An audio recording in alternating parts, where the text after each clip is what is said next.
Alors, salut chers amis jeunes, nous continuons notre marche d'éducation à la vie, à l'amour. Nous avons abordé les points de l'observation et du dialogue qui sont les bases de l'amour. Et maintenant, nous sommes en train d'aborder les aspects qui aident à protéger l'amour.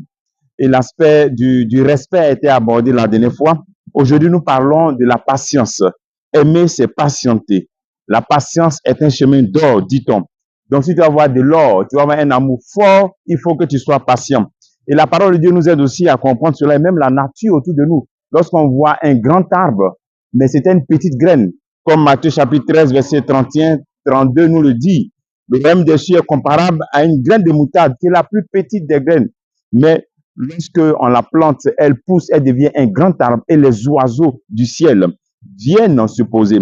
Donc c'est l'expression d'un amour qui est petit, mais qui peut grandir. Donc la patience fait grandir l'amour. La patience solidifie l'amour. Le grand baobab que tu vois, c'était une petite graine, mais c'est un grand baobab.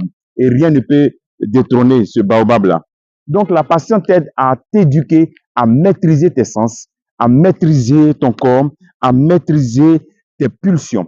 Et surtout, ta patience exprime le fait que tu veux un amour fort, un amour durable, et non un amour pour un petit moment. Patienter, c'est ne pas se presser. Parce que bon, tu te presses, quelque chose qui est pour toi, et puis tu es pressé pour manger cela. Quelque chose qui est pour toi, tu es pressé pour prendre. Non. Donc, quand tu es patient, tu manifestes que tu es une personne qui voit loin. Tu n'es pas celui de l'amour d'un moment, mais l'amour qui dure longtemps. Patienter, c'est exprimer qu'on veut aller plus loin. Un amour qui voit loin, un amour vrai, un amour solide.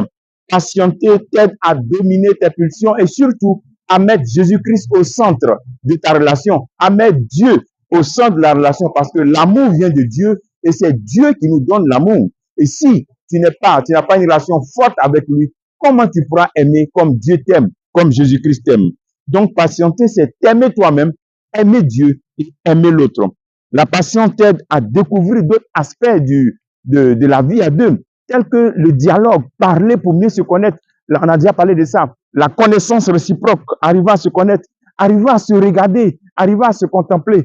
Lorsqu'on n'est pas patient et on tombe facilement dans les relations sexuelles, voici qu'on n'arrive pas à se regarder, on n'arrive plus à se contempler, on est là seulement pour avoir des relations sexuelles ensemble, et après, c'est être surpris.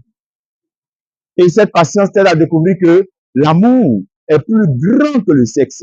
L'amour est plus gigantesque que le sexe.